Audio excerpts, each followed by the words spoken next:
I found out about the other woman the night the snow would not stop falling, thick flakes drifting like silent accusations against the window.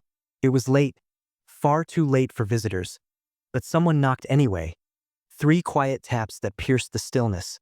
Then a child's voice, small and clear. "Mommy said to give this to Mr. Carter." I froze, my breath catching in my throat. Mr. Carter, my fiancé's last name. A name I had whispered with dreams of forever. The girl could not have been more than 6. Her pale yellow coat dusted with snow, pink mittens clutching a folded piece of paper. The kind of innocence that cuts deeper than any confession. A blade wrapped in sweetness.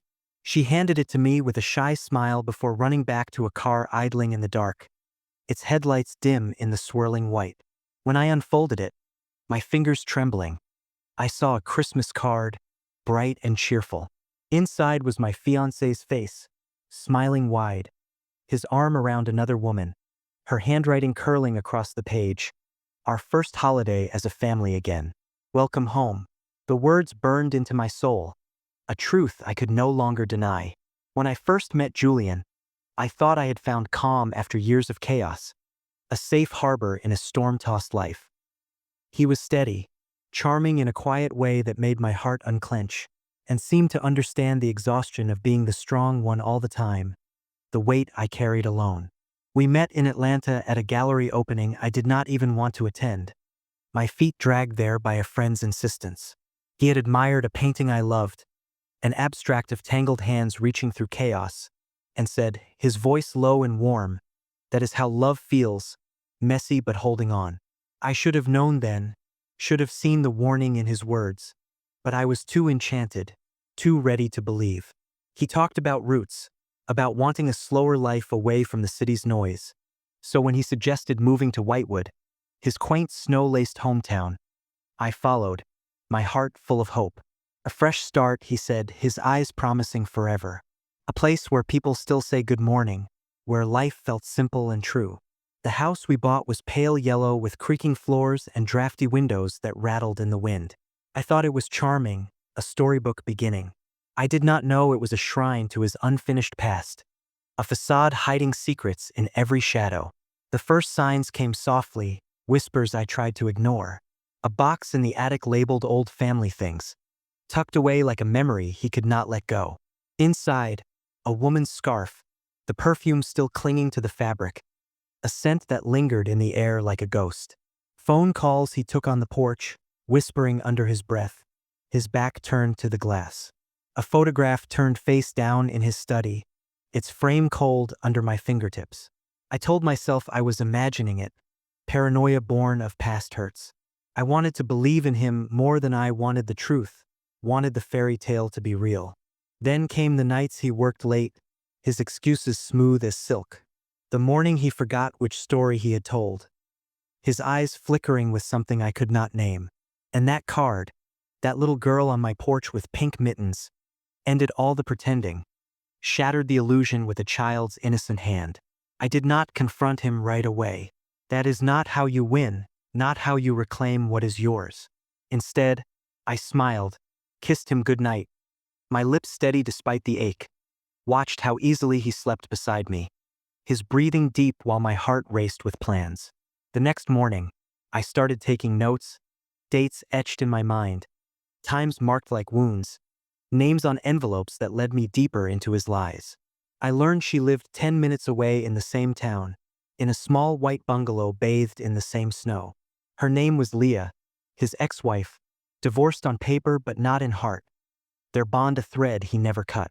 And that child, the one in the pink mittens, was his daughter, a secret family blooming while I dreamed of ours. He had built 2 lives, 2 homes, 2 women who thought they were the only one, his deceit a web spun with care. So I did what any woman with self-respect and a sharp mind would do. I turned his deceit into my blueprint, every lie a step in my design. First, I visited Leah, my heart pounding but my face calm. She did not recognize me, thought I was from the insurance company, her eyes tired but kind. I asked gentle questions, my voice soft as falling snow, took mental notes of every detail, learned they had reconnected a year ago, that he spent weekends with them under the pretense of property renovations, his lies piling like drifts. Then I went to the bank, joint accounts, shared savings we had built with dreams of a future. I transferred my share quietly, legally, moved it into an account under my maiden name, reclaiming what was mine. Next, the deed to the house, his name first, mine second, a symbol of trust now twisted. I hired a lawyer, one who owed me a favor from years past, his nod swift and sure. By the time Julian noticed, the property title had been amended to reflect ownership pending dispute. In plain English, it was mine until proven otherwise, a fortress he could not breach. I waited until everything was in place, until his job offer in the city came through, the one he had bragged about for months with boyish pride, the one that required a spotless background check, a clean slate he no longer had. Then I sent the package, my hands steady as I sealed it. Inside, copies of the marriage license he never dissolved, still binding in the eyes of the law, emails between him and Leah planning their family reunion, words of love that mocked my own, a record of every bank transfer that tied him to two households, proof of his double life. To his employer, to Leah, and of course to him, a mirror held up to his deception. The night it all broke open, the house was quiet again. The same pale yellow walls glowing faintly in the lamplight. The same snow outside swirling like a storm of truth. Only this time, I was not the one waiting for answers, my heart no longer heavy with doubt. He came home late, coat half-zipped, eyes wild with panic. "What did you do?" he demanded, his voice a crack in the silence. I said nothing, poured tea with deliberate calm, watched his hands shake as the cup rattled in the saucer. "She knows," he muttered, his words tumbling out. "Leah knows. They rescinded the job offer." His voice cracked, raw with the weight of his ruin. "You ruined everything." "No," I said calmly, my voice a steady tide. "You did that a long time ago, with every lie, every stolen moment." He looked around the room as if seeing it for the first time, the home we painted with hope now a hollow shell. "This house," he whispered, broken. "It was supposed to be ours." I finished, my words gentle but final. "It never was. It was your cover, your stage for a play I never auditioned for." His face crumbled, the man I loved dissolving before me. I almost felt sorry for him, a flicker of pity in the ashes of my heart. Almost.